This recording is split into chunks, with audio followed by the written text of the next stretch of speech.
I know that the Bible says that Christians will be persecuted for Jesus' name.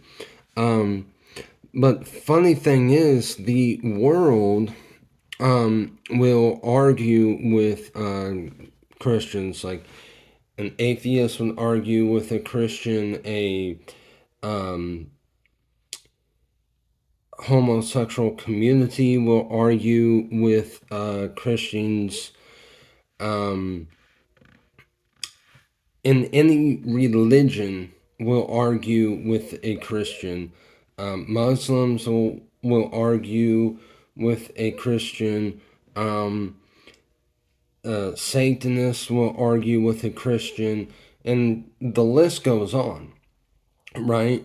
Um, that's basically pretty much anybody in the world that is of the world, that is not saved, argues with a Christian. But funny how they don't seem to want to argue with any other religion. Like Muslims, they don't argue with people that believe in Buddha, right? They they attack Jews and attack Christians, but they won't attack those that believe in Buddha or worship Satan.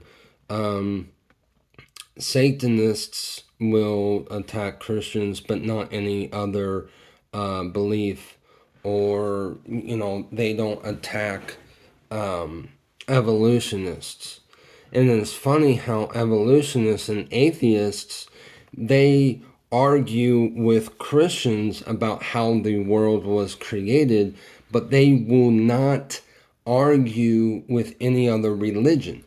Have you ever seen a atheist or an evolutionist argue with a Satanist, or argue with somebody that believes in Buddha, or even argue with a Muslim? No, you have not. Which, in the end, that all points to one thing. In the end, and so what is this one thing that this points to? Well, maybe the only reason why they argue with Christians is because Jesus Christ really is the one true God, the one true King of all kings, Lord of all lords.